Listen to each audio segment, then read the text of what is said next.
Nós vemos as coisas na televisão e depois quando vamos ver na realidade não é bem assim como querem-nos passar, como a imagem que nos querem passar nunca é realmente a imagem verdadeira. Tens que ver com os teus próprios olhos, acho eu. Eu acho que é isso também que é interessante nestas viagens, de ver nos próprios olhos como é que são os países. Como é que são os países, porque aí podes depois opinar e dizer o que é que eles têm de bom e de mau. Em cima da bicicleta és a pessoa mais livre que podes ter. Não tens horários, tipo, acordas, a única coisa que tens que fazer é andar de bicicleta, não é? E procurar comida. Acho que é para quem quiser sentir liberdade. Nós agora, atualmente, vamos construindo algumas prisões ao longo da nossa vida, umas voluntárias, outras involuntárias, e a bicicleta traz-nos uma liberdade é fascinante mesmo. E eu acho que as pessoas veem isso também na pessoa que está a viajar de bicicleta. Acho que veem essa liberdade e se calhar também querem fazer.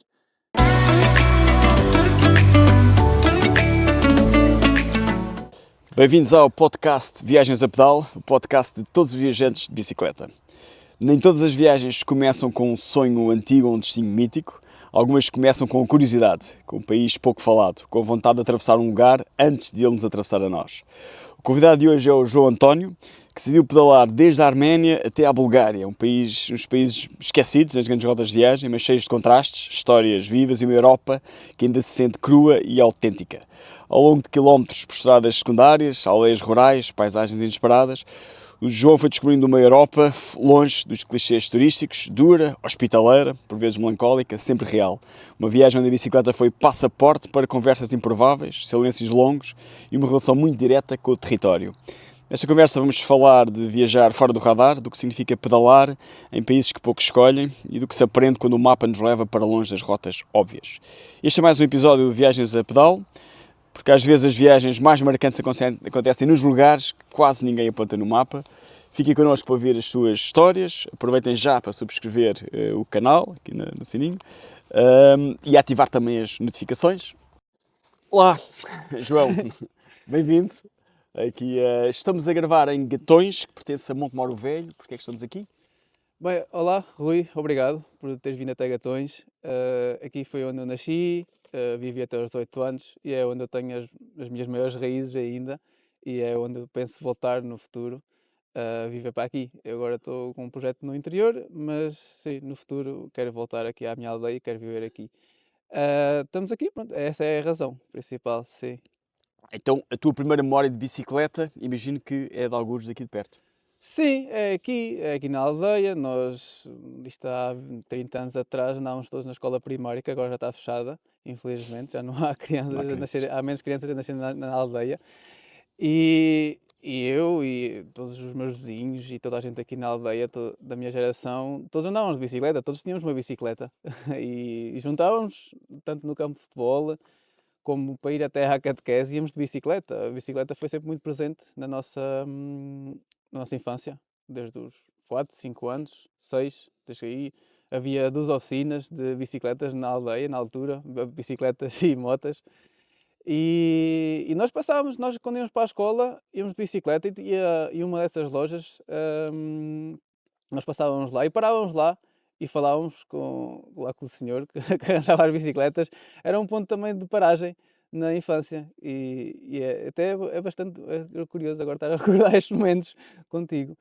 Sim, e sempre teve presente, e mesmo aqui na aldeia, eu vivia ali na rua principal da aldeia, que tem algum trânsito, mas nós tínhamos uma ruazita que só tinha 7 ou 8 casas, e nós tínhamos aí um grupo de 4, 5 crianças, e agora somos adultos todos, e dessas 4, 5 pessoas, só uma é que não tem ligação nenhuma à bicicleta atualmente. Um é treinador profissional de bicicletas, e todos estes meus amigos dessa altura têm uma bicicleta. Uns usam mais para nível desportivo, outros mais para recreativo. E ainda continuamos a juntar e continuamos a dar umas voltas aí ao fim de semana, quando podemos, quando temos disponibilidade. E juntou-se ainda aqui, em Gatões? Sim, aqui na zona, aqui Gatões, Montemoro Velho, Figueira, Coimbra, é mais ou menos, isto é a região, uns estão aqui a viver, outros estão a viver aqui na zona, outros estão na Figueira, outros estão em Coimbra, mas sim, os meus amigos mais chegados desde a infância estão aqui a viver na zona e nós ainda nos juntamos, sim, e ainda bem que isso E acontece. dão uns passeios de bicicleta ainda? Sim, Ainda fazem isso? ainda damos, sim, sim, sim. Eu agora estou também a treinar, mais parte desportiva e tenho, sim, tenho esse meu amigo, é treinador, eu tenho outro amigo na Figueira que também está a andar bem e sim, nós juntamos e temos agora até temos um plano, era para ir acontecer este ano, que era irmos a Santiago de bicicleta, nunca fomos e se calhar para o próximo ano talvez aconteça essa viagem entre amigos até Santiago de Compostela, eles querem ir pela costa. Que é uma clássica. É a clássica, sim, sim. E então agora a tua utilização da bicicleta é desportiva? Que Eu estavas a agora dizer? uso a bicicleta para quase tudo, desde ir às compras, desportiva e lazer, desportiva e utilitária, sim. Eu uso a bicicleta, sim, quase todos os dias ando de bicicleta, umas vezes mais esportiva, outras mais para ir às compras ou algum serviço, para ir a Montemor, só tratar de um problema vou da bicicleta. Tenho essa disponibilidade de tempo atualmente, o que é bom, poder usar a bicicleta Sim. neste método, sim. Porque sei que na cidade é um bocado mais difícil, eu quando vivi na cidade, eu vivi em Coimbra uns anos, e era mais difícil a utilização da bicicleta na questão de casa-trabalho, Uhum. porque primeiro a cidade não está preparada, as cidades não estão preparadas, Coimbra, e é uma cidade assim com algumas encostas, e eu trabalhava a 4 km. Era bastante curto, mas ia de carro, ia de carro, infelizmente ia de carro. Mas no verão às vezes ia de bicicleta, mas de inverno, depois com o tempo e frio. Mas agora já estou um bocadinho mais confortável com o frio e é uma questão também de melhor equipamento. Equipamento de melhor roupa, de andar mais confortável Ok. de roupa. E relativamente a viagens, quais é que são as suas primeiras memórias de viagens sem a bicicleta ainda? Sem a De facto. bicicleta. Uma que me marcou, a que foi a minha primeira viagem que eu fui sozinho, ter com um colega meu a Paris. Tinha 20 anos. E foi na altura que a Rainer apareceu e na altura tinha arranjado um bilhete de 40, 50 euros, ida e volta. E fui ter com esse meu colega a Paris. E depois o aeroporto era a 80 km do centro de Paris. Eu nem sabia, era em Paris Boa Vé, aquilo era 80 km. Depois o meu colega foi-me buscar, demorou 1 hora e meia.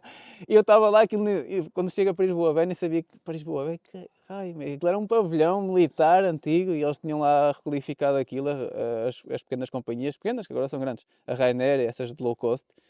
E sim, demorámos 1 hora e meia. Essa foi a primeira viagem, porque foi a primeira viagem que eu faço sozinho. Os meus pais não são viajantes mais aqui a nível nacional.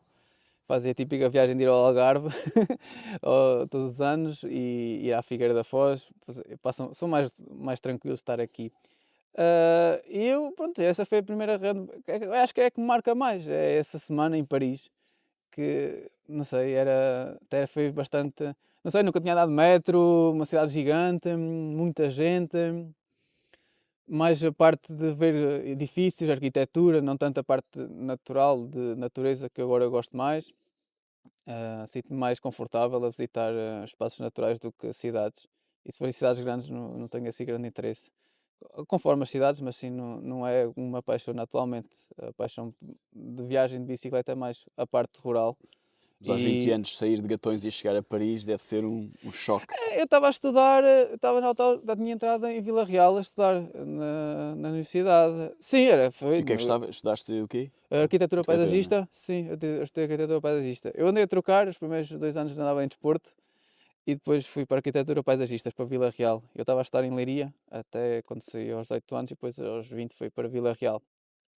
E estava a estar arquitetura paisagista e fui a Paris. Sim, é um grande choque, sim, é uma realidade totalmente diferente. E depois quem nunca tinha saído de Portugal e chegar a uma cidade como Paris, uma cidade gigante, com, sei, 10 milhões de pessoas, uma rede de metros incrível, a gente de todas as nacionalidades, nunca tinha visto isso cá, e claro que é um choque, e não é um choque, é a realidade, é uma realidade que nós não conhecemos.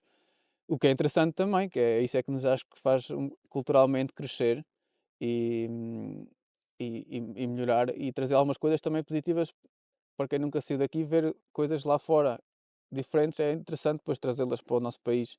E é assim que acho que culturalmente as coisas melhoram e melhoramos como sociedade. Atualmente vamos a ver como é que estão as coisas, mas sim, acho que é o interessante é essa parte também das viagens, é conhecer outras culturas, claro, como toda a gente fala. E quando é que foi a primeira vez que pegaste nas malas e Uhum. olhaste para a bicicleta e pensaste em juntar as duas Aham. coisas na mesma e fazer uma primeira viagem de Se bicicleta? isso demorou algum tempo, porque eu conheci este método de viagem em 2019. 2019, aí quando foi a transformação para a pandemia, quando foi a transformação, quando houve quando apareceu houve uma grande A transformação da transformação é sociedade, houve uma verdade. grande transformação da sociedade na pandemia, isto mudámos muito.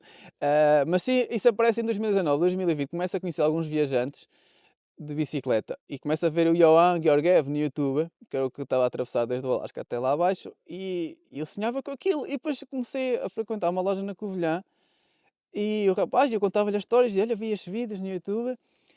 E ele, pá, já, esse cara é maluco. Eu disse, pá, eu também, olha, um dia destes vou fazer a América do Sul. Um dia destes, nunca sabia quando é que ia acontecer. E depois na altura fui ao LX, comecei a ver e comprei um pack de mochilas para traseiras, dois alforjes e o rack. Comprei isso em 2020 e depois comecei a ver o material que era preciso e o que é que não era preciso. Depois lembro de comprar um fogão multicombustível que era por causa da América do Sul do sonho. E eu comecei, compro o fogão e disse ao rapaz, "Epá, comprei um fogão multicombustível, não sei como é que aquilo funciona, aquilo é gasolina e é gás, pronto." E isso andámos a falar e a sonhar durante aí, se calhar um ano ou dois. E depois, eu e esse meu amigo, eu depois disso, eu estava lá em Belmonte a trabalhar nessa altura, na parte agrícola, e já estava a fazer viagens de bicicleta para o trabalho, até depois comprei um atrelado e andava com o meu cão, íamos para o trabalho os dois, e vinhamos, e já toda a gente conhecia porque o cão ia sempre a ladrar, e toda a gente depois na altura já sabia quem é que andava ali a viajar. E, hum, e depois esse meu colega, eu troquei de trabalho e fui trabalhar para o Alentejo e eu tinha aí 2 semanas de férias entre trabalhos e eu disse, olha, eu vou fazer os caminhos de Santiago, o Caminhos da Geira e Agueiros, começa em Braga e vai pelo Gerês, se calhar vou fazer isto a pé, queres vir? E ele disse, epá, a pé não tenho tempo, epá, vamos de bicicleta. E eu, de bicicleta? Bem, eles dizem que é muito duro, vamos a ver como é que é, vamos ver como é que é, temos que ir de BTT, e nós nem tínhamos assim muito equipamento, não tínhamos assim grande coisa, e depois na altura nem fomos, essa primeira viagem fomos, e fomos em semi-autonomia, nós tínhamos, levávamos roupa e comida, e a cozinha, e dormíamos em hotéis, em albergues. Na altura aquilo nem tem assim muitos albergues, essa rota, agora está a melhorar.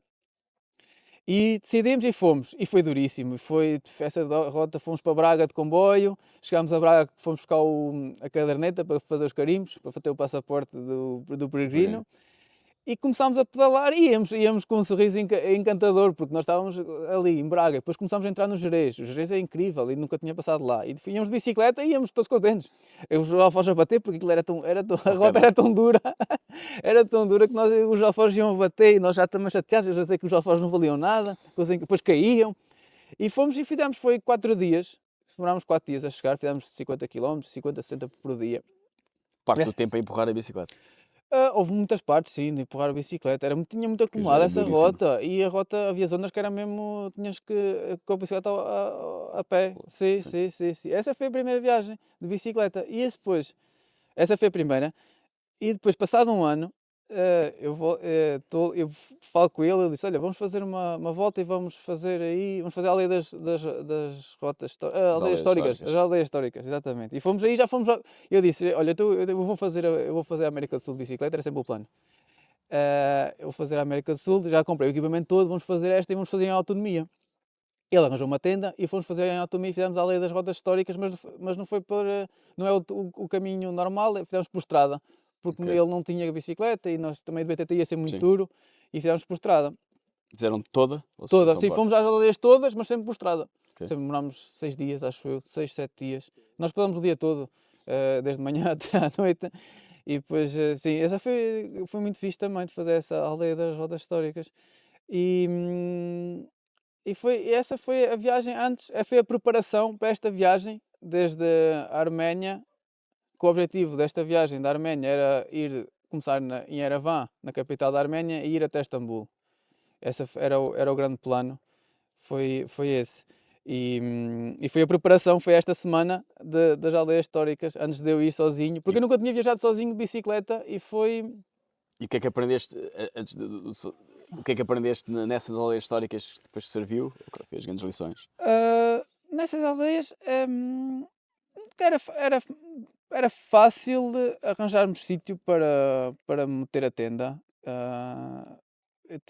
também Portugal, nós temos uma infraestrutura muito boa, a nível de estradas e de fontes, até para a água, temos aldeias de 20 e 20 quilómetros, somos um país pequeno, e temos sempre populações, nunca tivemos problemas em abastecimento, e nessa viagem foi uma preparação, foi como a dizer que estou preparado, foi uma viagem de preparação em que, sim, o grande objetivo era desfrutar as aldeias históricas, algumas eu já conhecia, e fui conhecer as aldeias históricas, conhecer as pessoas que vivem lá e testar também bicicleta e o material que estava a ser usado pela primeira vez, antes desta viagem para a Arménia. Conseguiste conhecer algumas pessoas, estás a dizer que um dos objetivos era conhecer as pessoas que vivem lá? Sim, nós conhecíamos principalmente as pessoas com quem falávamos nos cafés e perguntávamos e eles viam também, cada vez aparece mais pessoas a fazer esta rota e com mochilas e isso chama logo a atenção das pessoas que vivem nestas aldeias. Sim. Sim, mas não, por acaso agora estava a ver se aqui recordava de alguma história assim mais interessante, mas não me estou a recordar nenhuma.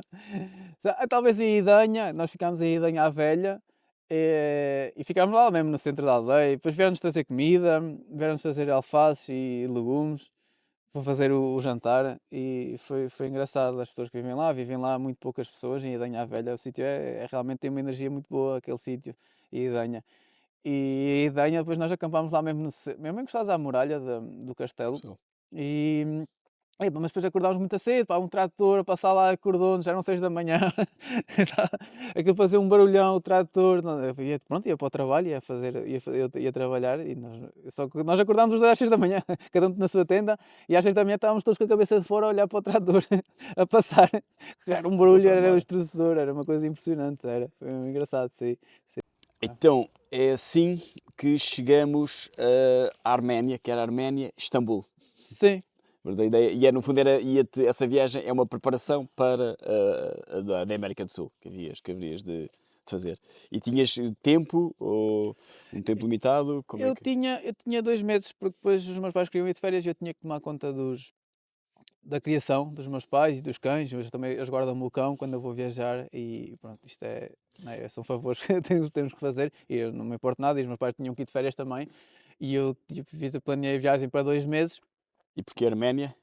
Arménia, porque na Arménia eu andava a ver, eu queria ir viajar, mas não tinha assim, eu queria fazer, a América do Sul foi sempre o sonho, que agora já completei esse sonho, mas na altura, a América do Sul tinha que ter mais tempo, e eu na altura desse ano eu queria ir viajar, mas não sabia muito bem para onde, e andava a ver o Google Maps, a girar o mundo, para onde é que, um sítio que fosse perto, que não fosse assim muito, muito caro, e que fosse diferente um pouco da nossa cultura europeia. E eu andava a ouvir uma banda que é lá da Niva, que tinha tinha conhecido essa banda no Festival de Músicas do Mundo em Sines, há um ano atrás, no verão passado, no verão antes da viagem. Eu tinha ido ao Festival de Sines para ver o Sean Kuti, que era o filho de Fela Kuti, da Afrobeat africano, pronto, é muito conhecido mundialmente. E antes desse artista apareceu essa banda da Arménia, que se chama Lada Niva, que é em honra àquela marca de jipes e carros soviética. E eu na altura, quando andava à procura da viagem que ia fazer, andava a ouvir lá na Niva e eu comecei, lá na Niva, são armênios, Arménia, bem, vou ver o que é que se passa na Arménia, como é que se vai para lá, onde é que é a Arménia, vamos ver como é que é. E eu fui pesquisar, as viagens não era cara com a bicicleta, nunca tinha levado a bicicleta também no avião, foi fácil. E eu apanho o voo em Lisboa, tive que fazer só escala em Atenas e passado, não sei, aquilo saí de Lisboa de manhã, eu cheguei à Arménia no dia a seguir. E escolhi essa rota, depois pensei, porque depois também muita gente que eu estava a ver na internet dizia que a Turquia era um país incrível para ciclar, que as pessoas eram muito amáveis. E eu tracei essa rota, depois comecei também a ver o Cáucaso, a Geórgia, eu também não conhecia a Geórgia, começo a ver o Cáucaso, as montanhas do Cáucaso, e isto é incrível, isto não nos aparece assim nos roteiros normais de turismo. E eu começo a ver e começo, pronto, olha, tracei a rota, faço Arménia, faço Geórgia e vou até Istambul e em Istambul apanho o avião de volta para Portugal. E assim foi. Assim, portanto, compro a viagem para a Arménia. Depois eu em Lisboa entra uma rapariga logo, uma armena, a Jasmine, assim logo com uns traços assim característicos dos persas, da zona ali do Irão, assim uns traços muito característicos deles. E eu olhei para a rapariga e falei: realmente isto ele não é normal, isto não é o típico europeu, isto tem umas faces diferentes". E ela ia para a Arménia, depois no avião, na escala, em Atenas, eu fiquei ao pé dessa rapariga, da Jasmine, e começámos a falar e ela começa-me a contar um pouco da história da Arménia. E eu até, sem querer, me metia um bocado infeliz porque ela começa-me a contar a história e a história da Arménia está envolta com muitos conflitos. É uma zona de passagem, zona mercante e tem muitos conflitos. E ela começa-me a falar do conflito de Carbono, Nagorno-Karabakh. Karabakh. E a família dela vivia lá, vivia lá e eles tiveram que se mudar para Yerevan porque ser uma região de conflito e o Azerbaijão reivindicar que o terreno é deles e eles expulsaram de lá a população armênia na altura. E ela sentia-se, estava triste a contar uma história, estava triste e eu também fiquei depois um pouco triste de saber que aquela zona ainda sofre atualmente alguns conflitos. Está ali entre a Rússia, Irão, tem problemas com a Turquia também. A Turquia também teve um conflito grande com a Arménia. E eles vivem ali, tanto é que as fronteiras estão fechadas. As Sim, fronteiras estou estão a passar. fechadas com o Azerbaijão e com a Turquia. Eles na Arménia podem ir para sul, para o Irão, ou podem ir para norte, para a Geórgia. Sim, pronto, e conheço a rapariga, ficámos amigos. Ela estava a estudar jornalismo em Lisboa. Estava a fazer um estágio e estava a regressar e estava para ficar para viver, para estabilizar a sua vida na Arménia. Pronto, isto foi o início da viagem. Chego à Arménia, ao aeroporto, monto a bicicleta à entrada do aeroporto, começo a pedalar, chego lá de manhã, tipo direto, procuro só uma hospedagem ali quando chego ao aeroporto de Yerevan também, vou comprar o cartão de SIM, a rapariga diz-me logo, pergunta-me se eu sou patrocinado, eu digo que não tenho nada, estou só para conhecer o país. E ela diz: olha, esta Arménia é fixe, mas tens que ir para o Irão. E o Irão, epá, mas eu nem sei como é que se vai para lá, nem tenho visto. Não, eu agora não posso estar agora a fazer outra rota, a minha rota é para Istambul. Pronto. Mas é só para curioso porque eu depois, nesse mesmo dia, depois ainda conheço dois iranianos que falam muito bem do país e é um dos países que eu quero conhecer no futuro. Vamos já ver quando, mas sim, é um dos países que eu tenho algum interesse em conhecer.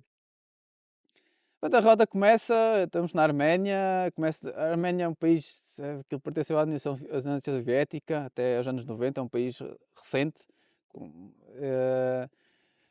uma cultura um bocado fechada, difícil de comunicar com as pessoas não falam inglês. Na cidade, na capital, sim, mas depois nas zonas rurais, não. A nível de infraestrutura, é um país mesmo assim, comparado com a gente, Uhum. as infraestruturas são piores.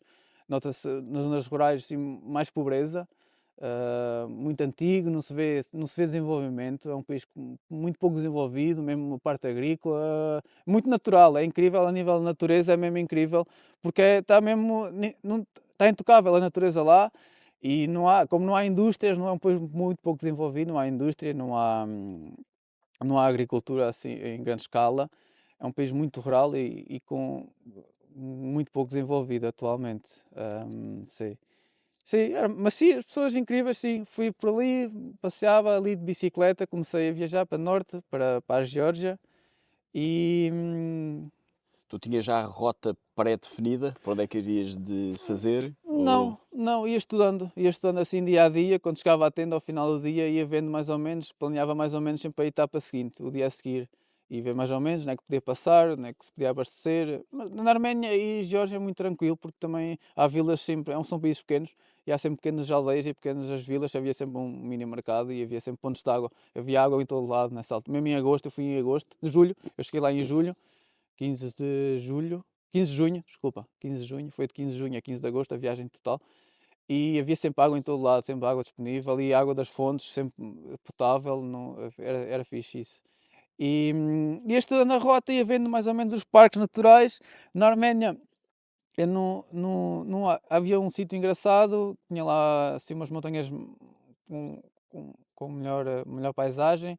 fiz lá um trekking, a rapaziada, tipo, ver um turista ali, a rapaziada de montanha, das aldeias, ficavam bué da fascinados de ver ali uma pessoa de bicicleta. E depois dizer Portugal, toda a gente conhecia o Cristiano Ronaldo, como sempre, ali naquela zona. E foi bastante engraçado, sim, a Arménia foi um país que até que porque eu não tinha grande expectativa da Arménia, não tinha assim, era só mesmo tinha curiosidade, e depois também fui a descobrir que passava lá uma das rotas da seda, ou acho que é, não sei se é a principal, mas é uma das rotas da seda, passa lá, que eu via várias vezes a placa do Silk Road na estrada. E é, sim, um país rural, a Arménia, sim, é um país rural, um país acolhedor, não. E com poucos turistas, não é? Com poucos. Não havia, Poucos. não havia turistas, não havia, não encontrei em Dilijan, que era assim, já havia, onde haviam alguns trekkings, havia alguns turistas, mas muito pouco. Encontrei muita gente a viajar de mota, muita gente, 4 ou 5 turistas de mota, na Arménia, uns que iam para a Ásia, a maior parte estava a viajar até a Ásia, outros estavam a acabar a viagem aí, muita gente da Europa que também estava a atravessar a Europa de moto e depois acabava até na Arménia e depois voltava para trás. Na Geórgia também foi isso, na Geórgia depois da Arménia sim segui para a Geórgia. A Geórgia já é um país mais desenvolvido, já há uma cultura, já são, tem, não sei, tem mais autoestima, parece-me, já um país mais desenvolvido, já com outro conhecimento e querem pertencer à União Europeia, Sim. também não tinha, havia também essas reivindicações políticas, via-se na rua mesmo, pinturas a dizer que querem entrar, 20% do território da Geórgia está ocupado por russos atualmente, ah, que eles reivindicam que o terreno é deles também. E a Geórgia depois também, a Geórgia já começa a viajar mais para o Cáucaso, para as montanhas que dividem com a Rússia, e,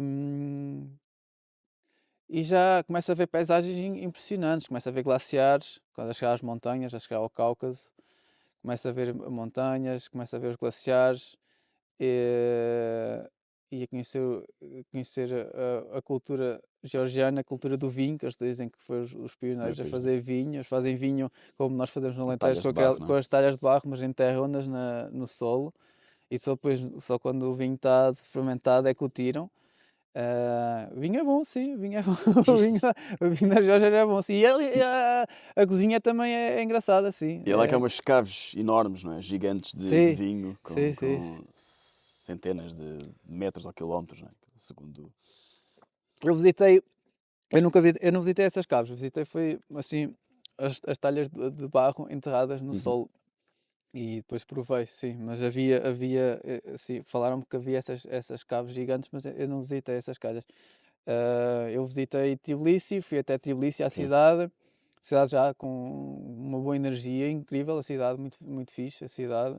Tem aqueles edifícios soviéticos, assim, gigantes, chamam-lhe a arquitetura brutalista, que são uns edifícios muito, para nós são, aquilo não é assim, não é bonito, mas também tem o seu interesse, acho eu, de ver aquela arquitetura, sei, dura, cinzenta, Sim. edifícios completamente com linhas muito retas, diferentes do que estamos habituados, aquela arquitetura soviética. E já é um país muito. Eles estão ali na zona Euroásia, aquilo já pertence à Ásia geograficamente, mas a nível cultural são mais parecidos à Pois. Europa. Sim, cultura muito europeia, sim. E o que foi bastante fixe.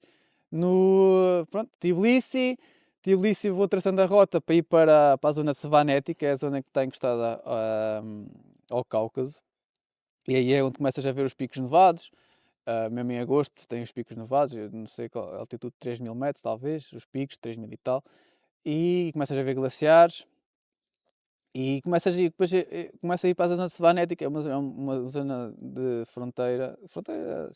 zona de separação com a Rússia, e sim, começas a pedalar e sempre a ver as montanhas ao fundo, com os picos nevados, e chega a uma aldeia que é o Shuguli, que tem umas torres de 4 andares do século nono ou décimo, que agora não me recordo ao certo, acho que é nono, que é património mundial da Unesco, e é uma zona, e eles até têm, aquilo foi considerado património mundial da Unesco, aquilo é uma aldeia, a maior parte das pessoas era pastor, viviam da pastorícia, da agricultura de subsistência e de animais, e agora essas torres são alojamentos locais e cada vez recebe mais turistas.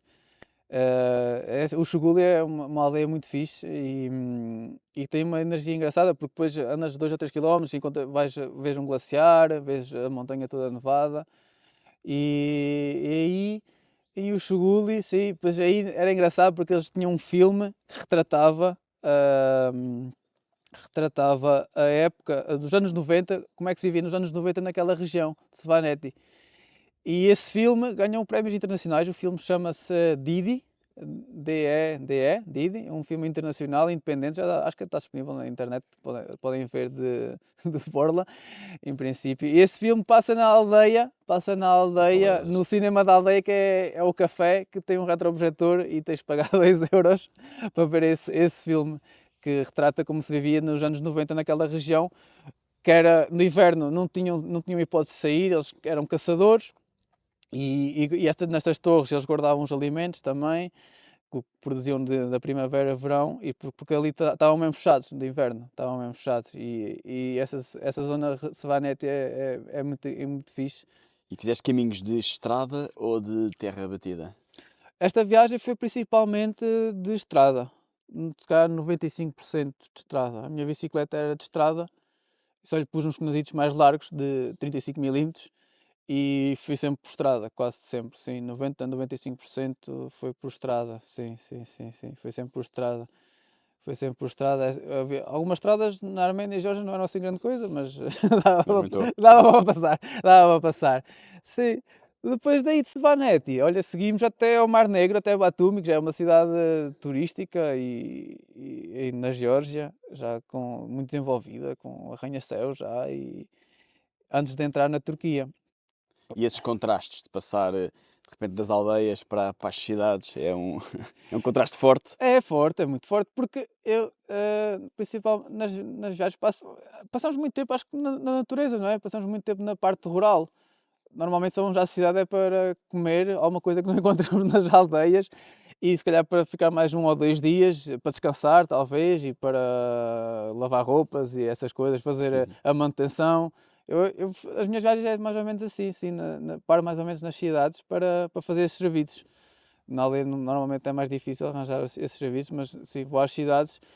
Batumi é uma cidade grande já na Geórgia, cidade turística, cidade de verão, mas não sei, pronto, tinha mar e podia-se acampar na praia, que era fixe, legalmente, isso era fixe. A 5 km do centro da cidade havia partes com pinhal e que toda a gente acampava aí, mesmo de autocaravanas, pessoal de tenda, as famílias vinham ao fim de semana e ficavam ali acampadas, o que era fixe também. E era fácil de falar, a comunicação. O inglês Ah, era a língua as pessoas falavam. Na Geórgia sim, na Geórgia já conseguia-se comunicar com mais facilidade, sim, o inglês, sim, principalmente inglês, já conseguíamos falar, sim. E também como já tinha mais turismo, já era mais conhecido, mesmo essa zona do Cáucaso, Svaneti, essa zona já é mais conhecida, já existe muito turismo também e está a crescer também cada vez mais gente visita a Geórgia e sim, era fácil comunicar, sim, na Geórgia já, nas zonas rurais mais difícil, mas nas cidades falavam, toda a gente E já estavas falava. sempre sozinho ou de vez em quando cruzavas-te com outros viajantes ou juntavam-se e faziam duplas ou grupos Sim, quando isso não, coincidia? eu encontrei viajantes, mas toda a gente estava a fazer era No de sentido cá para contrário. lá, de cá para lá. Ou vinham da Sim. Turquia, eu conhecia viajantes que iam, uns já tinham até a Índia, outros até pronto, Tailândia, Vietnã, mas outros já tinham até o Irão, outros até a viagem acabava tipo na Geórgia, em Tbilisi, porque era depois também a maneira de voltarem para a Europa. Eu conheci viajantes todos europeus, sim, todos europeus, principalmente Alemanha, centro da Europa, Sim. Alemanha, França, esses países do centro da Europa, Alemanha, França, Holanda, Suíça, sim, foi o que eu encontrei, pronto, e depois ah, encontrei a maior parte de pessoas a viajar sozinhas, um ou dois casais, e encontrei 2 raparigas que depois saíram da Suíça e estavam a ir até Tbilisi. de bicicleta. Eu, como estava a fazer a rota ao contrário, cruzava-me sempre no oposto. Eles iam para sul, ou para oeste, Sim. ou para este, para o oriente, eu vinha para o ocidente. Eles iam para o oriente e eu ia para o ocidente. Sim, e viajei sempre sozinho, sim, de bicicleta, viajei sempre sozinho. Nunca tive companhia a viajar na bicicleta.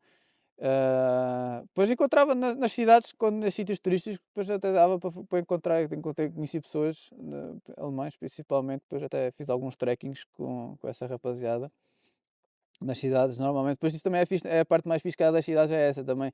É fixe para conhecer outros viajantes, normalmente nas cidades, nos sítios turísticos, Sim. conheces outros viajantes e podes compartilhar histórias e experiências com esses viajantes. Nas zonas rurais conheces os locais,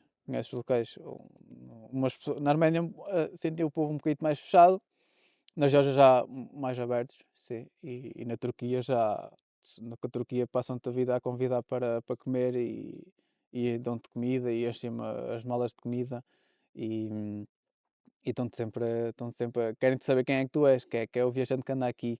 Acho que é cultural deles mesmo, saber quem é que és, quem é que é a pessoa que anda aqui, saber quem é que ela é, o que é bastante engraçado, sim. Porque atravessaste a Turquia toda, estavas na Geórgia, Hum, atravessaste. Onde é que atravessaste a fronteira? Eu atravessei, eu já não me lembro, eu atravessei, Estados sei que Unidos. fui mais para o interior, eu não atravessei, eu estava no Mar Negro, mas Uhum. depois encontrei um dos viajantes e ele disse-me, pá, esta estrada tem muitos túneis, se queres ir junto à costa, no norte da Turquia, sim, se queres ir pela costa, pá, esta estrada tem muitos túneis, é um bocado perigosa, tens que apanhar autocarros, e eu disse, pá, não quero ir por aí, não estava com o meu pensamento de ir apanhar autocarros, ou ir em túneis, em zonas mais difíceis. E eu vou entrar mais ou menos a meio entre, não a norte, um bocadinho mais a sul, numa fronteira com menos trânsito e menos tráfego. E entre aí, e logo aí, a passagem para a Turquia foi um dia muito difícil para mim, porque eu não sei quais foi as contas que eu fiz, e agora até andei a pensar nisso nos últimos dias, que contas é que eu tinha feito essa fronteira, porque eu entro na Turquia sem dinheiro, e com pouca água, e estavam 30 e tal graus nesse dia, não sei porquê. não sei, não sei. E esse primeiro dia, na Turquia, quando entro na Turquia, eu entro na Turquia e depois aquilo era, até chegar à primeira vila, eram 20 ou 30 quilómetros, e já tinha feito para aí uns 80 nesse dia, estava bastante cansado, não tinha água, e eu disse, pá, tenho que chegar à aldeia para ver se arranjo dinheiro, à vila, para ver se arranjo dinheiro, e vou comer alguma coisa e comprar água pelo menos. Epá, eu estava esgotado, já era final do dia, eu meto-me à boleia e um turco, não falava nada de inglês, dá-me boleia, disse, olha, deixa-me aqui nesta aldeia e que eu para eu ir buscar dinheiro, a comunicação era um bocado difícil, para eu ir buscar dinheiro e logo se vê a minha vida, pronto. E ele, metemos a carrinho, ele dá-me água, fixe, ele deixou-me lá na aldeia e seguiu viagem. Pronto, tudo bem. Eu nessa aldeia, depois perguntei onde é que podia ficar, eles disseram, havia lá uma zona ao pé do rio, onde eu podia pôr a tenda. Logo aí havia lá gente, na Turquia, todas as aldeias têm um parque de merendas. Aqui, esta aldeia também tem. Sim. Estamos no Parque de Merendas. Estamos num parque de merendas de gatões, sim. E as aldeias, todas as vilas têm um parque de merendas e os turcos adoram, tipo no verão, aquilo era verão, e eles adoram fazer piqueniques. Eles vai a família toda, vão sempre ao fim de semana, juntam-se sempre na área de piqueniques, o que é fascinante. E eu chego ao piquenique, chamam-me logo e oferecem-me logo jantar. E falei logo, era uma família, era difícil a comunicação, mas senti logo uma hospitalidade que ainda não tinha sentido nesta viagem. E convidaram-me para jantar, deram-me comida, deram-me bué da comida. E eu fiquei ali, era assim um espaço como este, eu meti a tenda ao lado da mesa, eles disseram que era bué tranquilo, bué seguro, não se passava nada. E assim foi. Esse é o primeiro dia da Turquia. E segundo dia, começa a andar, a hora do almoço, paro numa segunda aldeia, pronto, lá onde é que podia almoçar, e vou comer a um restaurantezito. Pá, paguei, acho que comi um dos melhores arroz que até agora comi na minha vida, um arroz incrível, o prato não era nada especial, era um prato de arroz com frango, Um acho frango. eu, mas o arroz era incrível. E quando estou a sair desse restaurante, vou ao mini mercado comprar comida e comer um geladito, estava muito calor, e o rapaz que estava nesse supermercado disse, tu estás a viajar de bicicleta? Eu estou. Epá, o meu tio ontem chegou aqui à aldeia a dizer que tinha dado boleia a um rapaz todo arrebentado, sem água, sem nada, e toda a gente já sabe quem é que tu és. E eu, como assim? Como assim toda a gente sabe? Sim, pá, e o tio dele estava à frente, na loja à frente, tinha uma loja de ferragens, e pronto, e ficámos aí ficámos logo amigos, conhecidos, e depois até me ofereceram depois mais um bocado de comida, estavam sempre a oferecer comida, eu andava sempre com as malas cheias de comida na Turquia, é impressionante, é impressionante. Ia beber chá, havia chá, o chá deles, o chá negro deles, com muito açúcar, eu estou sempre a beber, aquilo é muito estimulante e dá-te muita energia, que tanto é que os primeiros dias não dormia, tinha muita, porque eles convidavam, estavam sempre a convidar para beber chá, e eu ao início, se calhar bebia 5, 6 chás por dia, não pagava nada, oferecia-me, aquilo sabia, realmente sabia muito bem. Bom, mas depois chegava à tenda, eu pedalava tanto, e mesmo assim chegava à tenda e não estava cansado. Era o chá. Ou Era o outra chá, coisa qualquer que a gente era, tem no chá. não, era o chá negro com muito açúcar, era como eles faziam, sim. E passei para a Turquia, atravessei a Turquia sempre para beber chá. Eu depois comecei a reduzir, já disse, já não, só bebia dois ou três, já pedia uma água quando eles queriam oferecer, e que foi bastante fixe. Mas isso do chá, aos primeiros dias, mas andava com muita energia, sentia mesmo com energia, muita energia. E andava a fazer muitos quilómetros e estava a temperaturas altas, 30 graus, 35. E foste perto da costa, que disseste, ias tentar sair perto da costa Não, ou depois não? atravessei pelo meio. Ok. Pelo meio que ninguém sabe muito bem, não há uma parte turística, porque o meu objetivo depois era ir até a Capadóquia. Ok. Capadóquia, passei ali zona, ali, não fui à capital, eu passei perto de uma cidade que é Konya. Konya. Sim, essa zona não é assim muito turística. Mas Não... quiseste ir por aí porque ias ir para a Sim, Capadócia, sim, não é? depois eu vi mais ou menos, olha, como é que eu vou para a O mais Capadóquia? E depois rápido possível. eu vi mais rápido possível, era pelo meio, e aí depois ia conhecendo pessoas porque a parte sul, dizia-me para visitar a parte sul, que era a parte onde que eles reivindicam, que é o Kurdistão, Uhum. parte sul da Turquia, e sempre que conhecia alguém turco, eh, que era turco, mas dizia sempre que era do Que curto. Kurdistão, do Kurdistão. Diziam-me toda a gente que conhecia dizia isso, sim, que foi bastante engraçado também. Tem uma cultura também muito enraizada, os kurdistaneses. Os kurdistaneses. Os kurdistaneses. Que não têm país, não é? Não São. tem país, sim, é uma região, sim, é um local na Turquia. Sim, sim, eu tracei para ir à Capadóquia tipo, todos os nomes de cidades ou aldeias não conhecia nada. Eu lembro depois de parar numa cidade que fiquei com coisa que era Erzurum, porque parei lá num café, estava a chover muito e perguntei onde é que se podia, assim, um hotel barato para ficar. E o rapaz do café, quando eu disse que era português, ele ficou maluco porque tinha estado um português no dia anterior lá também. E esse rapaz, pronto, chá à bruta, chá à bruta, água, e esse rapaz sempre a ligar para o português, a dizer que estava lá outro No português. fixe. Era bastante castiço. E na cidade de Erzurum. Em Erzurum também. Em Erzurum, sou logo mandado parar pela polícia à entrada. Estava a entrar na cidade, a polícia manda-me parar e começa-me a fazer várias perguntas. E eu penso, mas o que é que se passa aqui? Passado um bocado ele diz, olha, vem atrás de mim que vamos ali a um sítio. E eu, está bem, pronto. E vamos a um supermercado. O polícia vai, compra uma saca de comida, oferece-me esse saco de comida, a polícia, e pronto. Ele diz que gostava muito dos viajantes. Gostava. Sempre que via alguém de bicicleta, a polícia parava esse polícia, já não me lembro do nome, esse polícia sempre que via algum viajante, pô, eu mandava logo encostar, para saber quem E era. era para oferecer coisas e não com a. Porque na cabeça, quando começou a fazer perguntas, começaste logo a pensar. Sim, porque ele depois começa-me passaporte. E o cara, então, mas o que é que se passa aqui? Passaporte, estou a fazer aqui alguma coisa, tá, o que é que se passa? E eu falava com ele e ele, ao início estava assim um bocado fechado e eu também não estava a perceber muito bem. E ele depois quando ele diz, "Olha, agora veja atrás de mim, vamos até ali." E eu, pronto, olha, mas não há de ser nada especial, né? E foi uma cena, não era nada especial, mas acabou por ser uma cena incrível, que ele deu-me, depois, se calhar, comida para 2 ou 3 dias de viagem, o que foi bastante fixe. Sim, a Turquia, a nível da mobilidade, e quem quiser conhecer a Turquia de bicicleta, é uma maravilha, mas vai ser tratado como um rei e não há problemas nenhuns a nível de segurança e é um país mesmo fixe. Com paisagens espetaculares como a Capadócia, né? Onde chegaste. Sim, sim, pois sim. As paisagens nesta parte antes de chegar à Capadócia, muito rural, muito agrícola também, muitas paisagens de trigo, havia muita produção agrícola, muito desenvolvida a nível agrícola, que é mesmo incrível. Sim, pois a Capadócia já é outro, sim, a nível de paisagem já é diferente do que estamos habituados. e realmente é mesmo incrível ver aqueles Os balões todos a não voar. sei quantos centenas de balão de manhã, todos a acender, e vejo o nascer do sol e eles começam às 5, 6 da manhã. Eles começam antes de nascer do sol, começam a acender e depois vês, sei lá, centenas de balões no ar e ao nascer do sol consegues tirar aí umas boas fotos. fotografias, sim, sim, sim. E essa região de Capadóquia é muito, muito interessante, sim. Muito turística. Muito turística também.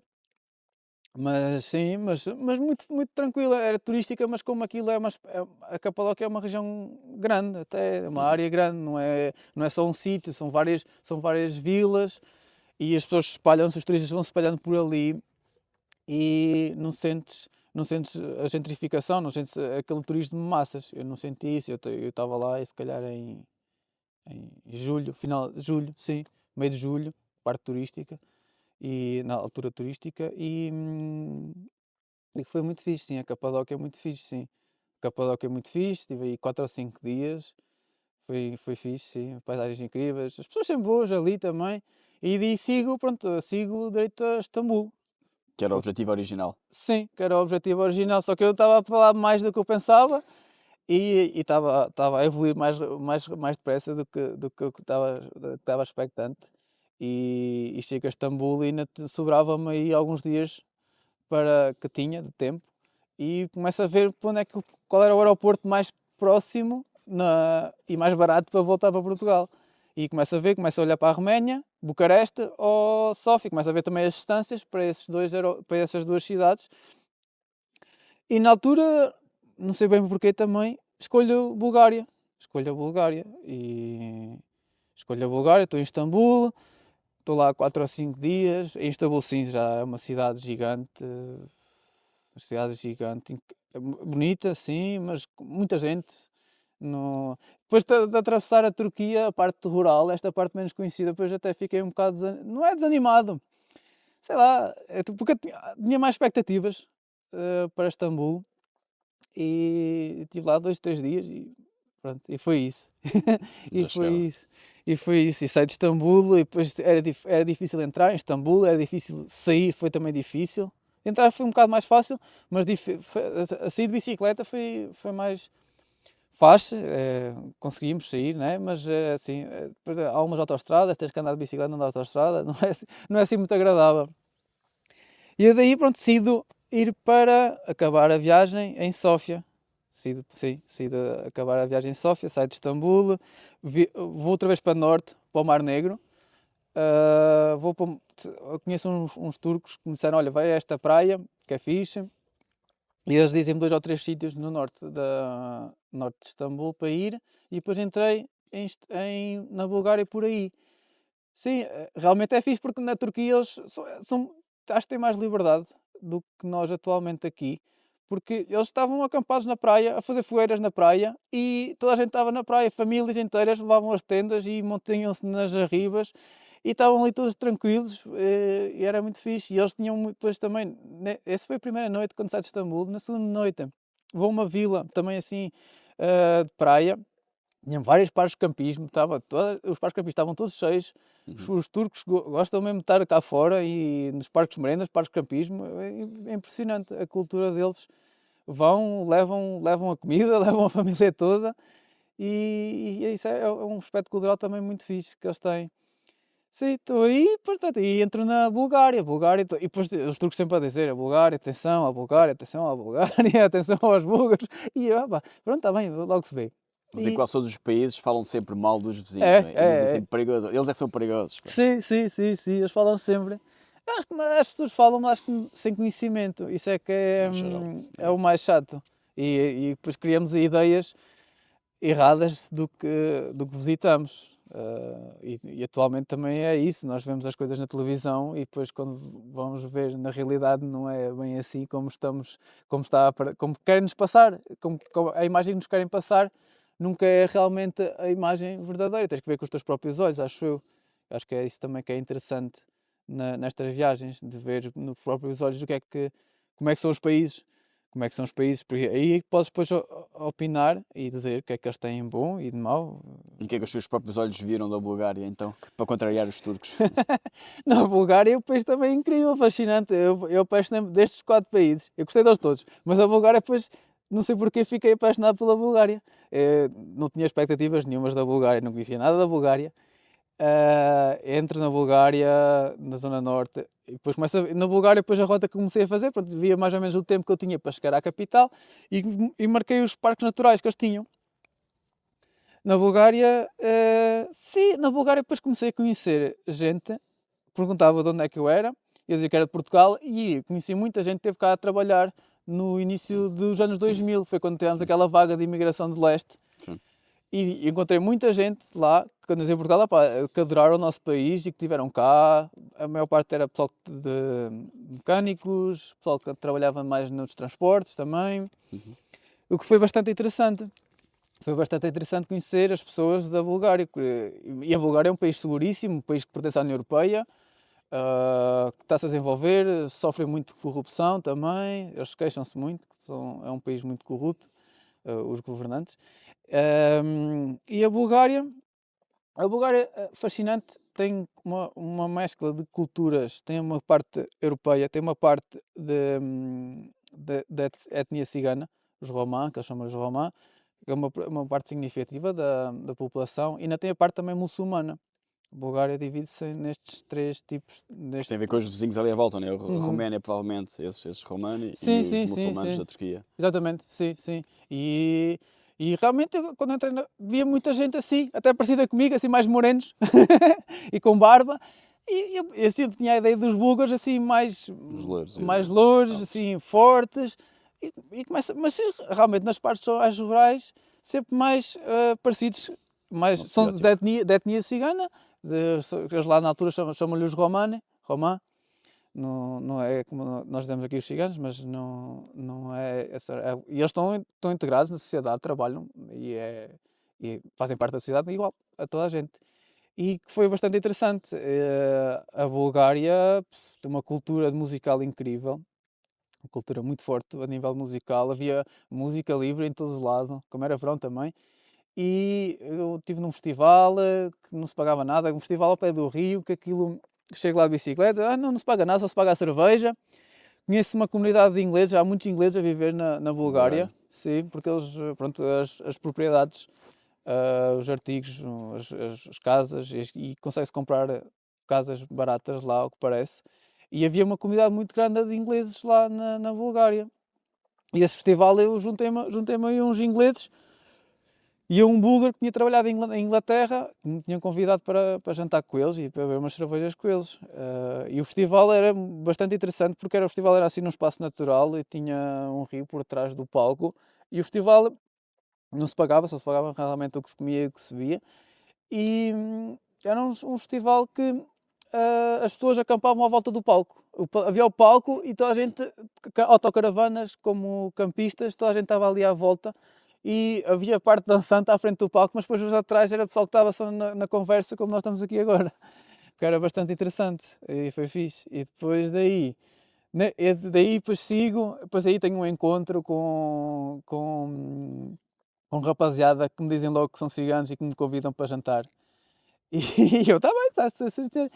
E se calhar foi uma das noites mais incríveis que tenho na minha memória atualmente, porque eles convidaram-me, para mim fiquei um bocado reticente, né? Mas convidaram-me e eu para montar a tenda. Eles estavam acampados onde eu ia acampar, onde eu queria acampar. E eles convidaram-me e estavam-me sempre a dizer Johnny, eat, no problem, Johnny, eat, no problem. E ao início eles tinham uma coluna gigante de música. Eles estavam a pôr música folk, búlgar, música fixe e música assim cigana também. Aqueles ritmos ciganos que existem. E estávamos ali, depois eu meto uma música portuguesa, eles não acharam muito simpática a música, não era muito dançante para eles. E estávamos aí, eles estavam sempre a dar vinho, merlot, búlgaro, e eu já estava a ficar assim um bocado, é uma estupidez.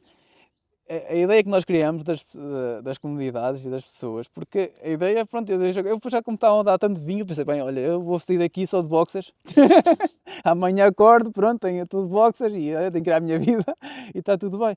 Mas não, eles Foi uma noite incrível, estivemos ali a beber que nem homens grandes, a dançar. Começa a trovejar, nós a dançar à chuva. Uma noite incrível, uma noite incrível. No dia a seguir, uma dessas pessoas dá-me 10 euros para ir almoçar fora. Mesmo fixe, mesmo foi uma moeda fixe. E ainda agora sou um deles que trabalha na Holanda. E ainda agora, quando eles se juntam, mandam-me fotos. Então, olha, estamos aqui todos. Vem cá ter. Hã? Vem cá ter. Sim, eles dizem, olha, onde é que tu estás? Primeiro perguntam onde é que eu estou. Esse meu rapaz, o que eu fiquei meio amigo, ele trabalha na Holanda e ele faz, depois as férias dele são na Bulgária, no verão.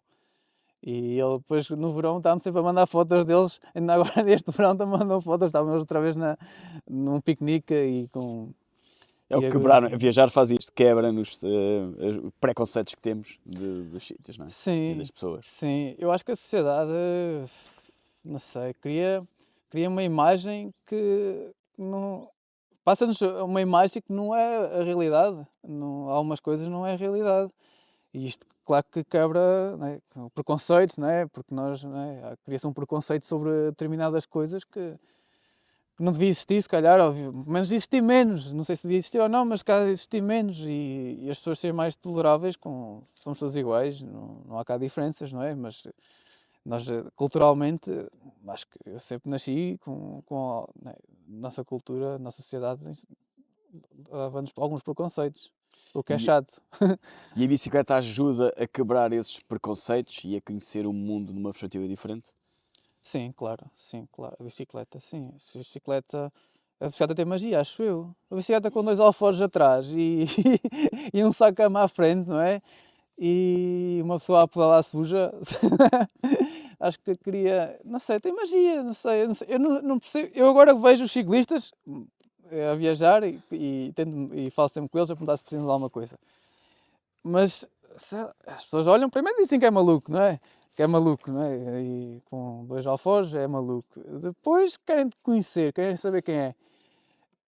Eu acho também que as pessoas olham para o ciclista que está a viajar como uma forma de liberdade, uma expressão de liberdade. Não sei, de cada essa pessoa leva liberdade que essa sociedade não tem ou que queria ter até no futuro. Acho que é isso que a bicicleta e a viajar de bicicleta é isso que nos cria um bocado. Que é diferente do que ir noutro meio, que ir à boleia, que ir de transporte público e de carro próprio. Sim, sim, sim, sim, é muito diferente, sim, é muito diferente. E porquê que dá mais liberdade? Sim, porque tu fazes o que tu queres, não tens horários, não tens nada. Acho que em cima da bicicleta és a pessoa mais livre que podes ter. Fazes, não tens horários, tipo, acordas, a única coisa que tens que fazer é andar de bicicleta, não é? E procurar comida. Acho que é para quem quiser sentir liberdade. Nós agora, atualmente, vamos construindo algumas prisões ao longo da nossa vida, umas voluntárias, outras involuntárias, e a bicicleta traz-nos uma liberdade é fascinante mesmo. E eu acho que as pessoas veem isso também na pessoa que está a viajar de bicicleta. Acho que veem essa liberdade e se calhar também querem ter um bocado dessa liberdade e também te dizem que és corajoso e essas coisas todas, né? De viajar sozinho e se não tens medo do que pode acontecer, dos assaltos, dessa parte mais. E achas que és mais corajoso por andar de bicicleta ou mais do que as outras pessoas Não, por fazer isto? não acho que sou mais corajoso. Eu acho que corajoso é quem está na luta todos os dias a trabalhar e quem tem obrigações. Isso é que são pessoas corajosas. Agora, uma pessoa que anda de bicicleta, eu não vejo. Claro que é preciso ter. Eu acho que não é ser corajoso, acho que até é mais ah, ser mais aventureiro. Acho que é a cena de ser. És corajoso igual, claro, estás a viajar num sítio onde não conheces, onde nunca passaste. Claro que és corajoso, mas também eu acho que és mais aventureiro do que corajoso. Acho que são as duas coisas. Acho que tens as duas coisas aí. Tens a parte da aventura e essa adrenalina também. A minha é mais aventura, adrenalina. Não é de corajoso. Não sei. E o que é que mudou em ti desde que passaste a viajar de Uhum. bicicleta? Se é que mudou alguma Sim, coisa. mudar, eu acho que foi mais a constatação de vários factos, não é? Acho que é a constatação que vivemos num sítio incrível e existem pessoas maravilhosas em todo lado e paisagens incríveis por descobrir. Isto são constatações de vários factos que eu tenho visto ao longo destas viagens. Agora, assim, mudanças, muda-se sempre alguma coisa. Agora, o que muda assim, sei lá, não sei, maneira de ver, de conhecer outros estilos de vida, que nem toda a gente precisa de viver da mesma maneira.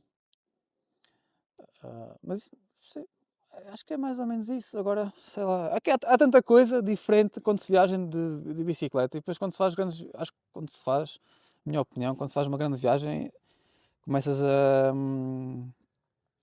começas a ver o mundo de uma maneira diferente. E se calhar tu precisas ter mais paciência para, para entender algumas coisas, mas é isso, sim, sim. Passas muito tempo em cima da bicicleta, pensas muito. Pensas muito. Pensas muito, sim. E dá para resolver coisas que a gente tem, ou consegue-se resolver alguma coisa em cima da bicicleta apenas nesses pensamentos? Ajuda, acho eu, ajuda a pensar se tens problemas para resolver ou coisas que queres resolver. Pensas em tudo, pensas no passado, pensas no presente e pensas no futuro. Eu acho que é melhor pensar só no presente e tentar resolver só alguns problemas do passado. Mas tens muito tempo a pensar. Mas eu acho que como estás sempre a fazer exercício físico, acho que te ativa todas estas coisas que nós temos, a serotonina e a dopamina, e que faz-te pensar em coisas mais relevantes para a tua vida, ou realmente o que é que tu queres fazer da tua vida. Eu acho que isso é bastante importante, sim. Acho que é bastante importante. E na viagem que fizeste, Hum. recordas-te do momento mais uau que tenhas tido, aquele momento que valeu a pena estar aqui? Hum. Essa noite com os búlgaros, com os ciganos búlgaros, isso está-me na memória e acho que nunca vou esquecer. Foi mesmo incrível. Começar com desconfiança e acabar a dançar à chuva. Acho que isso foi mesmo. Acho que é o ponto mais marcante da minha viagem, sim, sim, sim, sim. E pronto, e depois também as paisagens no Cáucaso, a Capadóquia, Uhum. na Bulgária também gostei muito das montanhas, eles têm um dos picos mais altos, tem o pico mais alto acho eu, dos Balcãs, que é o Musala, chamam-lhe o teto dos Balcãs, que era muito fixe. E sim, as montanhas lá eram muito fixe também na Bulgária. Havia um Pirin, também um parque fixe. E eles faziam uma coisa, eles também tinham uma cultura muito interessante a nível de bicicletas, que era as pessoas metiam as bicicletas de montanha no comboio, iam até à montanha e tipo, as estâncias de ski, têm várias estâncias de ski. As estâncias de ski, agora não há neve, né? No verão não havia neve, mas eles estavam na mesma com os teleféricos a funcionar e as pessoas o pessoal de bicicleta estava a subir a montanha de teleférico e a descer à maluca para baixo. E havia muita gente a andar de bicicleta, muita cultura em Sófia, que é uma capital que eu não conheço muito, e não é assim muito conhecida, acho eu, nos roteiros turísticos. Sofia tinha uma cultura de bicicletas incrível, mesmo fixe, mesmo fixe. Muitas lojas, mesmo muita gente a andar de bicicleta. E adorei também essa parte mais cultural da bicicleta na Bulgária. Que foi a ponta final da viagem, quando foste até Sófia apanhar o avião. Sim, De regresso. exatamente, sim, sim. Quando chego a Sófia, fico lá 3 noites. E a cidade é uma cidade agradável, sim, bastante agradável. Depois de Sófia, portanto, correu e de regressares, gostaste tanto que depois, mais tarde, havias de concretizar o sonho, que é ir até à Sim, América do Sul, e fizeste sim, toda a América do Sul, sim. desde Ushuaia? de Ushuaia. Fizeste ao contrário, não é? Tu Sim, fizeste fiz ao ao contrário. contrário, vim de sul para norte. Sim.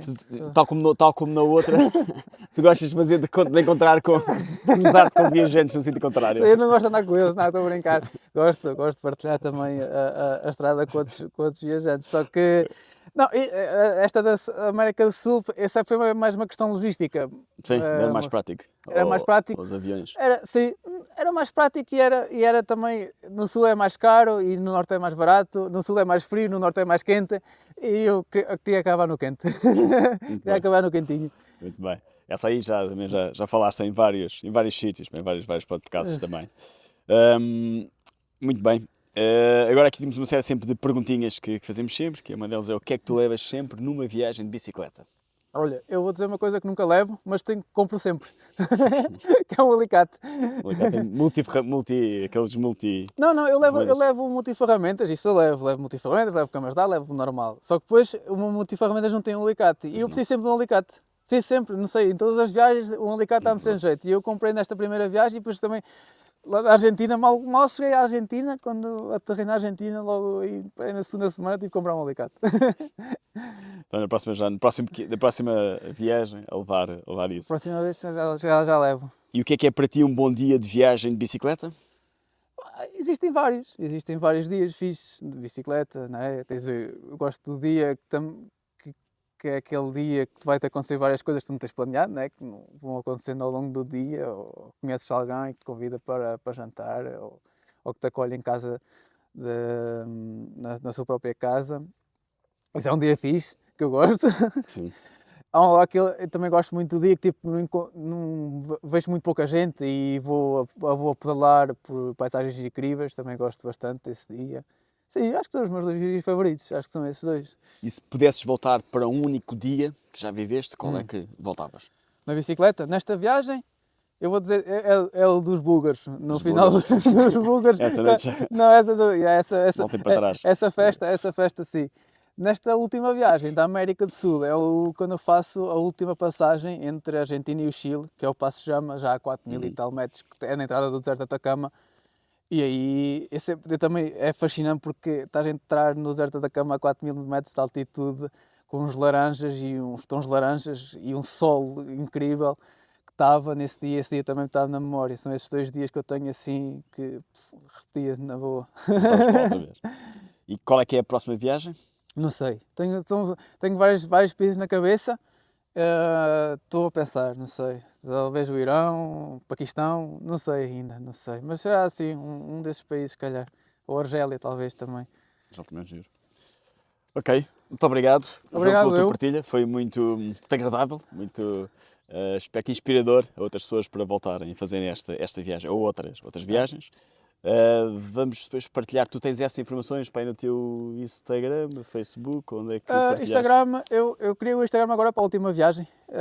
Sim, quando na primeira viagem nem tinha Instagram, os turistas que eu encontrava pediam um Instagram e não tinha. E agora tenho o Instagram, se quiserem ver, eu meto lá umas fotositas, nada de especial. Não sei, algumas são especiais. Sim, é Johnny No Problem, o Instagram, pronto. E vamos falando. Obrigado. Vamos também ter informações sobre algumas informações sobre os trilhos e para onde ir para lá. Sim. Já sabem, portanto, se gostarem, partilhem com os vossos amigos, subscrevam nos vários podcasts nas várias plataformas que existem de podcast, quer o Spotify, quer o Apple, quer as outras genéricas, ou no YouTube. Ativem as notificações para saber quando vão sair os novos episódios. Partilhem, se não gostarem, partilhem com os vossos inimigos. E vemo-nos no próximo episódio. Boas viagens.